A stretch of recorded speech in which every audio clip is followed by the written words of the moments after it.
ನಮೋ ವಾಲ್ಮೀಕಿಯೇ. ನಮಸ್ಕಾರ ಬಂಧುಗಳೇ. ನಾನು ನಿವೃತ್ತ ಪ್ರಾಧ್ಯಾಪಕ ಡಾಕ್ಟರ್ ಅರ್ಜುನ್ ಪಂಗಣ್ಣವರ್.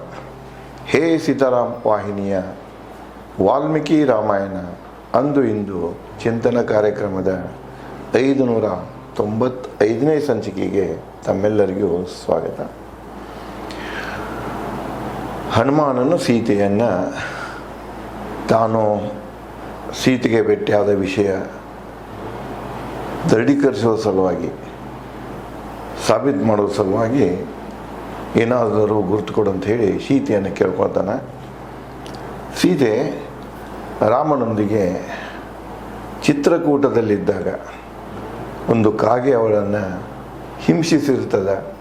ಆ ಘಟನೆಯನ್ನು ಹೇಳಿ ಇದನ್ನು ನೆನಪಿಸಿಕೊಟ್ರೆ, ಯಾಕಂದರೆ ಅವರಿಬ್ಬರಿದ್ದಾಗ ನಡುವೆ ನಡೆದಂಥ ಘಟನೆ ಅದು.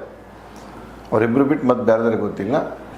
ಈ ಘಟನೆ ಹೇಳೋದಂದ್ರೆ ಸೀತೆ ಹೇಳೋಣ ಅನ್ನೋಂಗೆ ಕನ್ಫರ್ಮೇಷನ್ ಸಲುವಾಗಿ ಸೀತೆಯ ಕಾಗೆ ಒಂದು ಘಟನೆಯನ್ನು ಹೇಳ್ತಾಳೆ.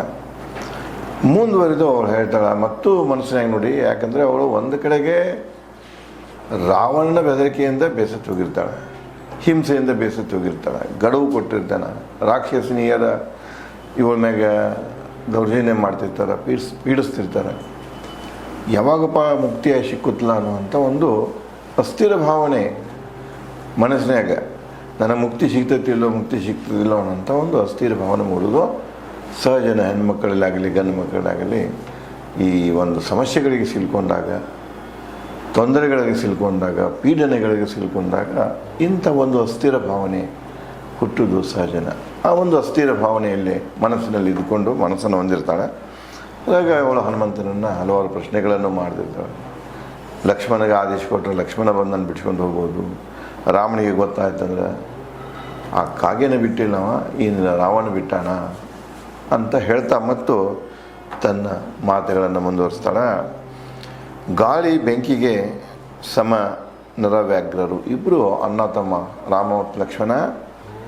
ಗಾಳಿ ಮತ್ತು ಬೆಂಕಿಗೆ, ಗಾಳಿ ರಭಸ ಬೆಂಕಿ ಉರಿಯಿತು, ಇದಕ್ಕೆ ಸಮನಾದಂಥ ನರವ್ಯಾಘ್ರರವರ ರಾಮ ಲಕ್ಷ್ಮಣ ನನ್ನ ನಿರ್ಲಕ್ಷಿಸುವರೇ.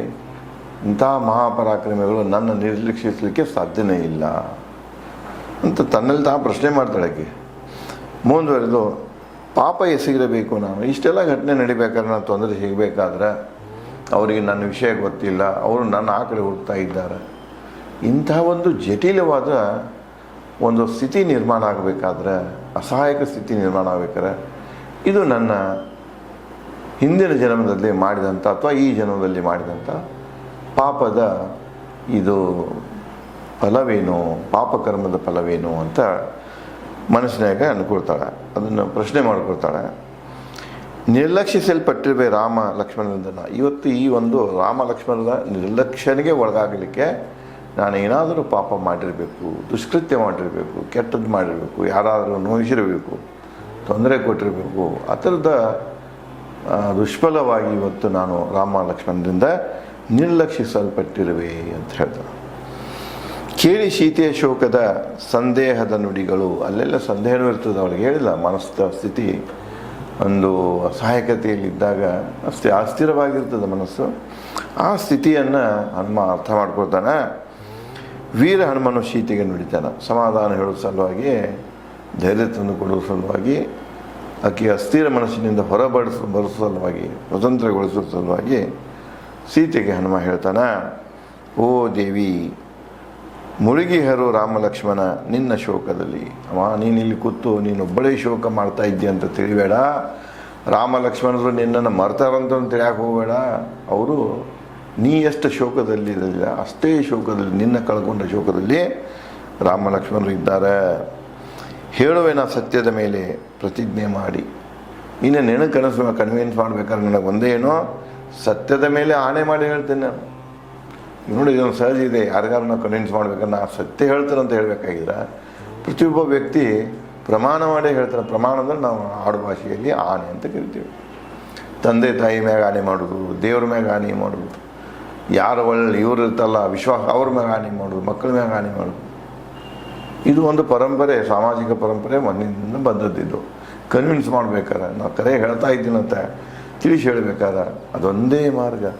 ಆಣೆ ಮಾಡಿ ಹೇಳ್ತಾನಪ್ಪ, ನಾನು ಮಕ್ಕಳ ಮ್ಯಾಗ ಆಣೆ ಮಾಡಿ ಹೇಳ್ತೇನೆ, ದೇವ್ರ ಮ್ಯಾಗ ಆಣೆ ಮಾಡಿ ಹೇಳ್ತೇನೆ, ನಾನು ಹೇಳೋದು ಕರೆ ಅಂತೇಳಿ ಅದನ್ನು ಹನುಮ ಕೂಡ ಹೇಳ್ತಾನೆ. ಅದನ್ನು ನೋಡಿ, ರಾಮ ಲಕ್ಷ್ಮಣರು ಕೂಡ ನಿನ್ನ ಒಂದು ಶೋಕದಲ್ಲಿದ್ದ, ನಿನ್ನ ಕಳ್ಕೊಂಡ ಶೋಕದಲ್ಲಿದ್ದಾರ, ಇದು ಸತ್ಯವನ್ನು ನಾನು ಪ್ರಮಾಣ ಮಾಡಿ, ಸತ್ಯದ ಮೇಲೆ ಪ್ರಮಾಣ ಮಾಡಿ ಹೇಳ್ತಾ ಇದ್ದೇನೆ ಹೇಳ್ತಾರೆ. ಓ ನಿರ್ದೋಷಿ ಸೀತೆ, ನಿರ್ದೋಷಿ ಪದವನ್ನು ಇಲ್ಲಿ ಯಾಕೆ ಬಳಸ್ತಾನಂದ್ರೆ, ಸೀತೆ ಅಪಹರಣದಲ್ಲಿ ಸೀತೆಯ ಭಾಗ ಇಲ್ಲ. ಮುಗ್ಧ ಹೆಣ್ಮಗಳು, ರಾವಣನ ದುಷ್ಕೃತ್ಯ, ಅದಕ್ಕೆ ಸೀತೆ ಯಾವುದೇ ಸಹಕಾರವನ್ನು ಕೂಡ ನೀಡಿಲ್ಲ. ಅದಕ್ಕೆ ಈ ದೃಷ್ಟಿಯಿಂದ ನೀನು ನಿರ್ದೋಷೆ. ಜಗತ್ತಿನ ಕಣ್ಣಾಗ ರಾವಣಕ್ಕಿನ ಎತ್ಕೊಂಡು ಹೋಗ್ಯಾನಪ್ಪ ಅಂದ್ರೆ ಕೆಲವೊಂದು ಮಂದಿ ಸೀತೆ ಮ್ಯಾಗೂ ದೋಷ ಹೇರ್ತಿರ್ತಾರೆ, ಸೀತೆನೂ ಆಕೆ ಮ್ಯಾಗ ಅಪವಾದಗಳನ್ನು ಹೇರಿಸ್ತಿರ್ತಾರೆ. ಆಯ್ತು, ಇವತ್ತಿನ ತನಕನೂ ರಾಮಾಯಣ ಕಾಲದಿಂದ ಹಿಡ್ಕೊಂಡು, ಆ ಕಾಲಘಟ್ಟದಿಂದ ಹಿಡ್ಕೊಂಡು ಇವತ್ತಿನ ಕಾಲಘಟ್ಟ ಮಹಾಪಂಡಿತರ ಕಾಲದಲ್ಲಿಯೂ ಕೂಡ ಸೀತೆಯನ್ನು ಪದೇ ಪದೇ ಪ್ರಶ್ನೆ ಮಾಡುವಂಥ ಜನ ಇದ್ದಾರೆ, ವಿದ್ವಾಂಸರಿದ್ದಾರೆ, ಕವಿಗಳಿದ್ದಾರೆ, ಲೇಖಕರಿದ್ದಾರೆ, ಆಲೋಚಕರಿದ್ದಾರೆ, ಉಪನ್ಯಾಸಕರಿದ್ದಾರೆ, ಎಲ್ಲ ಜನ ಇದೆ ಜನ. ಇವತ್ತಾರು ಸೀತೆಯ ಚಾರಿತ್ರ್ಯವನ್ನು ಪ್ರಶ್ನಿಸುವಂತಹ ಪ್ರಶ್ನೆಗಳು ಇವತ್ತು ಹುಟ್ಟುತ್ತಾ ಇವೆ. ಅಷ್ಟೇ ಅಲ್ಲ, ಪ್ರಕ್ಷೇಪಗಳು ಕೂಡ ಹುಟ್ಟ್ಯಾವ, ಕತೆಗಳನ್ನು ಕಟ್ಟ್ಯಾರ. ಅದ್ರಾಗ ಒಂದು ಕತೆ ಬರ್ತಿದೆ, ಕೇಳಿದ್ದೆ ನಾನು. ಸೀತೆ ರಾವಣನಿಂದ ಬಂಧನ ಮುಕ್ತವಾಗಿ ಅಯೋಧ್ಯೆದಾಗ ರಾಮನ ಜೊತೆಗೆ ಇದ್ದಾಗೂ ಕೂಡ, ಇನ್ನು ಕೆಲವೊಂದು ಜನ ಹೇಳ್ತಾರೆ, ಯೂನಿವರ್ಸಿಟಿಗಳಲ್ಲಿ ಇವು ಭಾಷಣಗಳಲ್ಲಿ ಬರ್ತಿದ್ವು, ಆಕೆ ತಲೆದಿಂಬದ ಒಳಗೆ ರಾವಣನ ಚಿತ್ರ ಇಟ್ಟುಕೊಂಡಿದ್ದಳು, ರಾವಣ ನೆನೆಸ್ತಿದ್ದಳು ಅಂತ. ಇಂತಹ ಜನನೂ ಇದ್ದಾರೆ, ಇಂಥ ಪ್ರಕ್ಷೇಪಗಳಿಗೆ ಹುಟ್ಟು ಹಾಕುವಂಥ ಜನನೂ ಇದ್ದಾರೆ.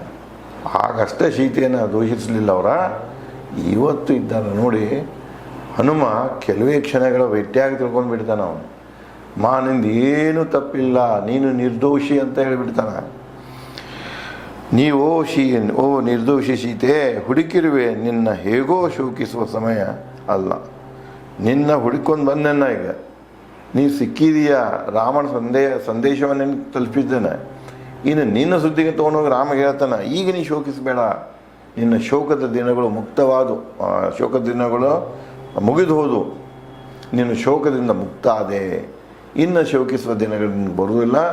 ಶೋಕಿಸುವ ದಿನಗಳು, ಪೀಡನೆಯ ದಿನಗಳು, ದುಃಖದ ದಿನಗಳು ಇವತ್ತ ಕೊನೆಗೊಂಡಿವೆ ಅಂತ ಹೇಳ್ತಾನೆ. ಶೀಘ್ರ ಶೋಕ ಮುಕ್ತಳಾಗುವಿನಿ.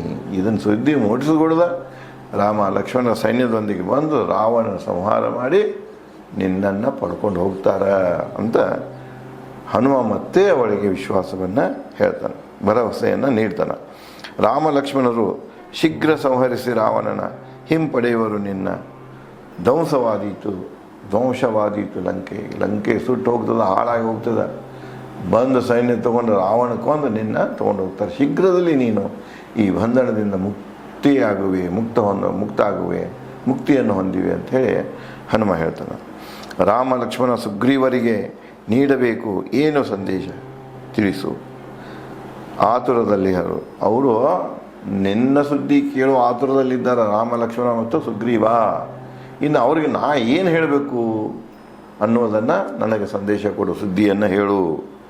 ಕೇಳಿ ಹನುಮನ ನುಡಿ ಸೀತೆ ಶೋಕದಿ ನುಡಿದಳು. ಹನುಮಾನನ ಮಾತುಗಳನ್ನು ಕೇಳಿ ದುಃಖದಲ್ಲಿ ಸೀತೆ ಹೇಳ್ತಾಳ, ಎನ್ನ ಪರವಾಗಿ ಕೈ ಮುಗಿ ಕೌಶಲ್ಯ ಪುತ್ರ ರಾಮನಿಗೆ, ನಾನಂತೂ ಅಲ್ಲಿ ಇರುವುದಿಲ್ಲ ಬರುವುದಿಲ್ಲ, ನನ್ನ ಪರವಾಗಿ on behalf of me you salute to the Rama. ನೀನು ನನ್ನ ಪರವಾಗಿ ರಾಮನಿಗೆ ಎರಡೂ ಕೈಗಳನ್ನು ಮುಗಿದು ಕೈ ಮುಗಿ ಅವನ ಮುಂದೆ ನನ್ನ ಒಂದು ಸಂದೇಶವನ್ನು ಹೇಳು. ಎನ್ನ ಪರವಾಗಿ ಕೇಳು ರಾಮ ಲಕ್ಷ್ಮಣನ ಕುಶಲತೆ. ಅಲ್ಲಿ ಹೋಗು, ಎರಡು ಕೈ ಮುಗಿ ನನ್ನ ಪರವಾಗಿ ಅವರ ಕುಶಲತೆಯನ್ನು ಕೇಳು. ನಾನು ಇರುವುದಿಲ್ಲ, ನಾನು ಕೇಳಬೇಕಾಗಿತ್ತು, ಆರಾಮದಿರೇನ್ರಿ, ಹೇಗೆ ನಡೆದಿದೆ, ಏನಾಯ್ತು, ಅಲ್ಲಿಲ್ಲ. ನನ್ನ ಅನುಪಸ್ಥಿತಿ ಇದೆ ಅಲ್ಲಿ. ಅದಕ್ಕೆ ನನ್ನ ಅನುಪಸ್ಥಿತಿಯಲ್ಲಿ ನೀನೇ ನನ್ನ ಪ್ರತಿನಿಧಿಯಾಗಿ ನನ್ನ ಪರವಾಗಿ ನೀ ರಾಮನಿಗೆ ಕೈ ಮುಗಿದು ಅವರ ರಾಮ ಲಕ್ಷ್ಮಣರ ಕುಶಲತೆಯನ್ನು ಕೇಳು. ತಿಳಿಸು ಎನ್ನ ನಮನ ಸುಮಿತ್ರಾನಂದನ ಲಕ್ಷ್ಮಣನಿಗೆ ನನ್ನ ನಮನಗಳನ್ನು ತಿಳಿಸು, ನನ್ನ ಪರವಾಗಿ ಅವರಿಗೆ ನಮನಗಳನ್ನು ತಿಳಿಸು. ಸಾಮಾನ್ಯವಾಗಿ ಪತ್ರದಲ್ಲಿ ಬರೀತಿರ್ತಾರೆ, ತಂದೆ ತಾಯಿ ಪರವಾಗಿ ನಿನಗೆ ಇವತ್ತು ಹೇಳ್ತೇವೆ. ಹೀಗೆಲ್ಲ ಹಳೆಯದು ಇವತ್ತು 40 ವರ್ಷ ಹಿಂದೆ ಇತ್ತಂದ್ರೆ ಭಾಳಷ್ಟು ಜನ ನಕ್ಷತ್ರದಿದ್ರು.